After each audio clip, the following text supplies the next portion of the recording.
So, andito kami sa Newark Airport. Itong airline ng TAP Air Portugal. Kailangan i-print mo pa yung boarding pass over the counter dahil wala silang kiosk.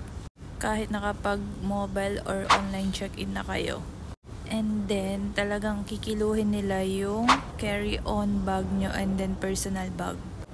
So far, free check-in siya kapag heavy yung maleta nyo.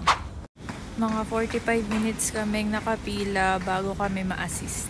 Yung first 30 minutes, dalawa sila and then later on naging mag-isa na lang. So kaya medyo natagalan.